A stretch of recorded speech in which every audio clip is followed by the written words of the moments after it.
À ce moment-là, c'était un homme jeune, brillant, actif, qui a inspiré une certaine sympathie, en fait.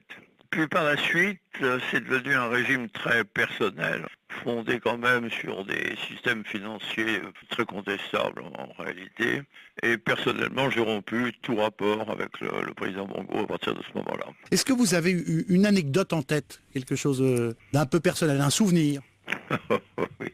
À ce moment de la campagne de 81, normalement, vous savez qu'on n'acceptait pas des versements de fonds provenant de pays étrangers qui soutenaient les candidats en France. Et j'ai appris que Bongo soutenait financièrement Jacques Chirac. Moi, j'étais président de la République à l'époque.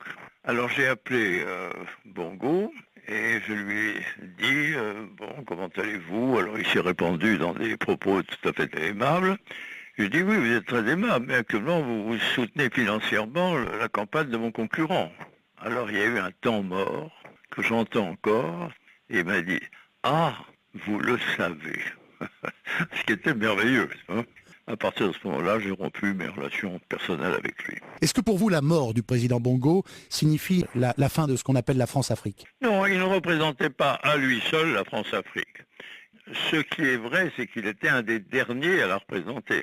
Et donc sa disparition, en effet, marque d'une certaine manière la fin de la France-Afrique. Est-ce que vous pensez vous rendre aux obsèques du président Bongo? Non, j'ai aucune raison.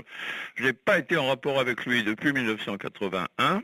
J'ai gardé avec lui des rapports totalement courtois, mais qui ne justifieraient pas que j'assiste à ses obsèques.